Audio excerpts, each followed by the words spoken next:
Deputy CM అధ్యక్ష,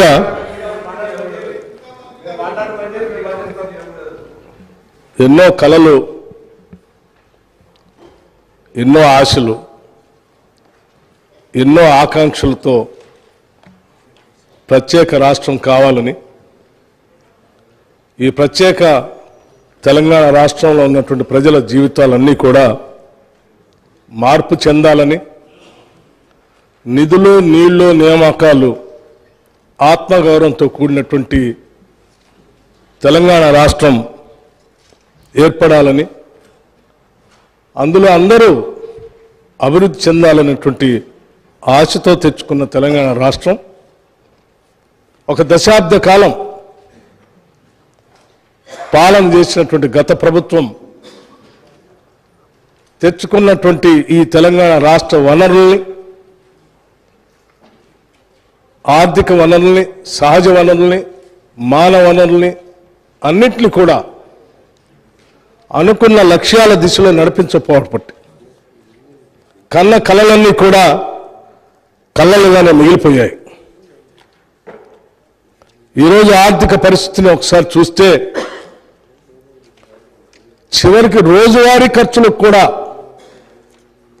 ways and means ద్వారానో ఓడి ద్వారానో డబ్బులు తెచ్చుకొని పాలన చేసుకోవాల్సినటువంటి దుస్థితిలో ఈరోజు ఈ రాష్ట్ర పరిస్థితి ఉంది.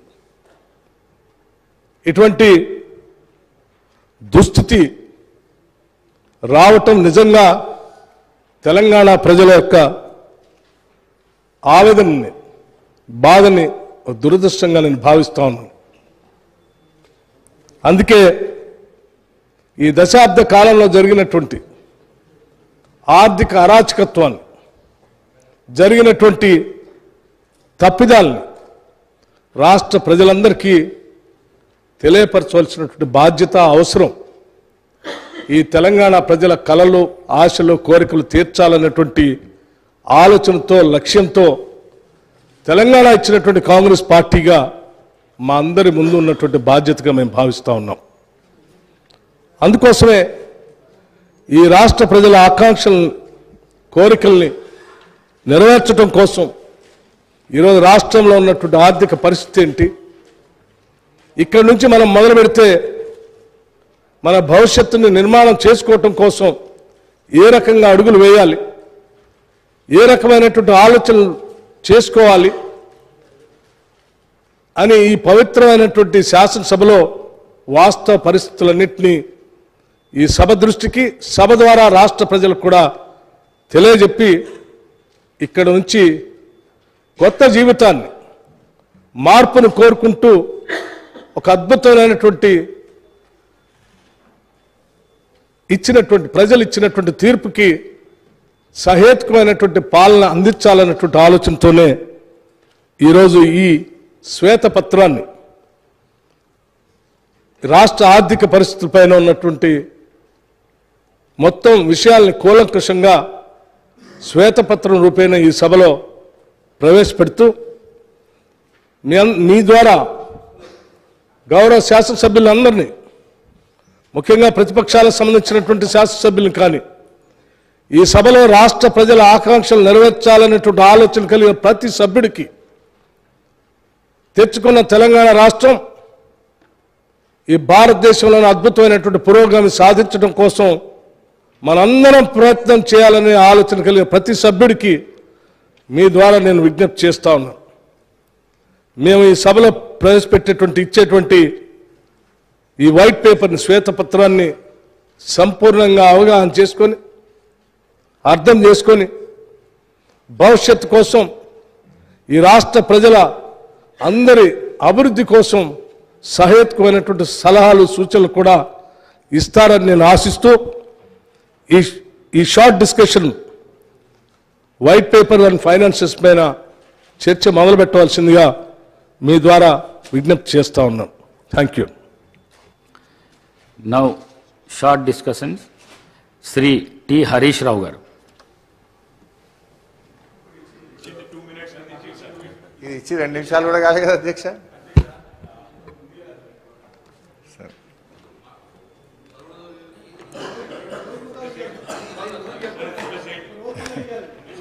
అధ్యక్ష, ఇప్పుడు గౌరవ ఉప ముఖ్యమంత్రి గారు బట్టి విక్రమార్క గారు 42 పేజీల బుక్ను మాకు ఇచ్చి 4 నిమిషాలు కాలేదు.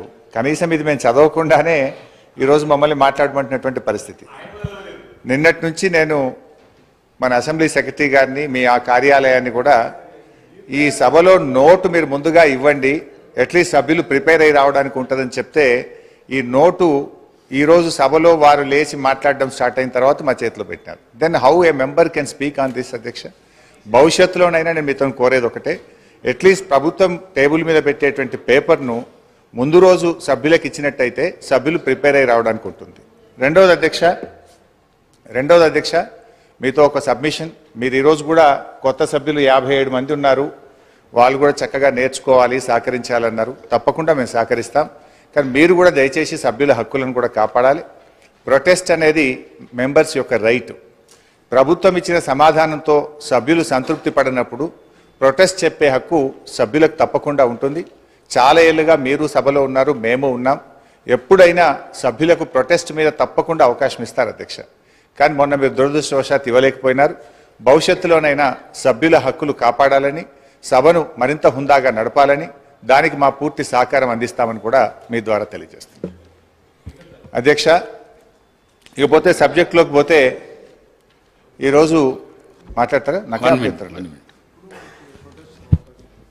అధ్యక్ష, గౌరవ సీనియర్ శాసనసభ్యులు హరీష్ రావు గారు డిస్కషన్కి సంబంధించిన అంశం విషయంలో ఇప్పుడే ఈ వైట్ పేపర్ పైన ఈరోజు మరి డిస్కషన్ స్టార్ట్ చేసి వెంటనే ఈ పేపర్స్ లే చేయడం జరిగిందని చెప్పారు అధ్యక్ష. వారికి కూడా తెలుసు, వారికి కూడా చాలా అనుభవం ఉంది. గతంలో కూడా అన్ని సందర్భాల్లో, ఒక్క సందర్భం తప్ప అన్ని సందర్భాల్లో కూడా ప్రతి షార్ట్ డిస్కషన్ పైన డిస్కషన్ మొదలవుతూనే పేపర్స్ లే చేయడం జరిగింది అధ్యక్ష. అనేక సందర్భాల్లో మేము అటు ఉండి కూడా మరి పెద్దలు హరీష్ రావు గారు చెప్పినట్టు మేము కూడా అదేవిధంగా ప్రస్తావన తీసుకొచ్చాం.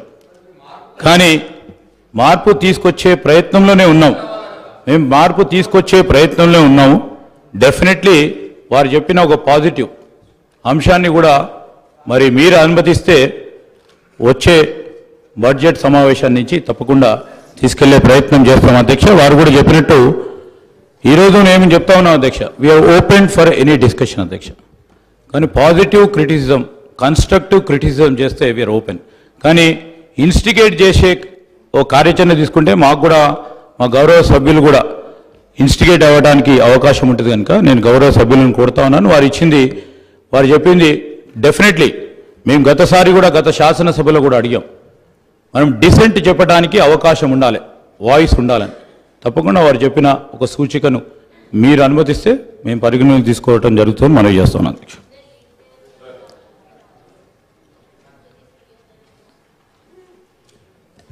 Honorable Speaker, sir.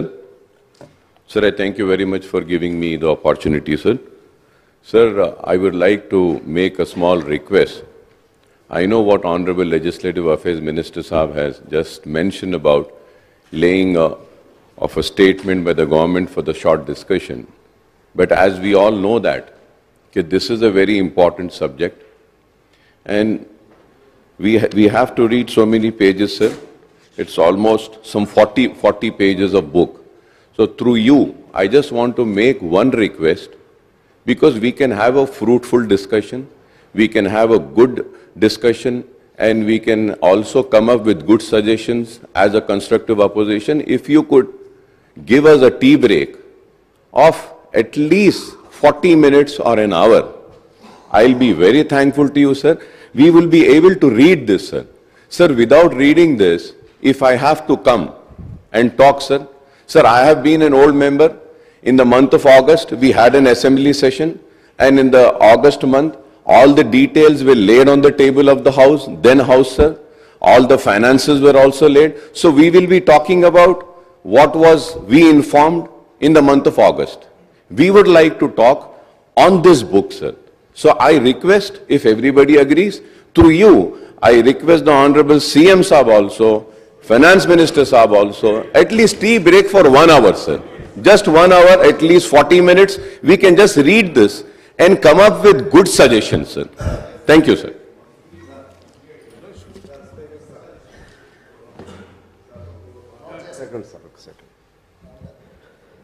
Harish Rao గారు అలాగే అక్బర్ గారు చెప్పిన విధంగా మాలాంటి వాళ్ళు కూడా కొద్దిగా ఇబ్బందిగానే ఉంది. దయచేసి ఈరోజు షార్ట్ డిస్కషన్ సంబంధించి ఈ నోటు ప్రవేశపెట్టిన ఆర్థిక శాఖ మంత్రి ఉప ముఖ్యమంత్రి గారు వారి వివరణ ఫస్ట్ ఈ నోటు రూపంలో కాకుండా వారు ప్రసంగ రూపంలో వారు ఈ పూట మాట్లాడిన తర్వాత కొద్దిగా మాకు రేపటి వరకు అవకాశం ఇస్తే దీనికి సమగ్రమైనటువంటి చర్చలు జరగడానికి వీలుంటాయి అనేది నా భావన. ఆ మేరకు మీరు పరిశీలన చేస్తారని ఆశిస్తున్నాను.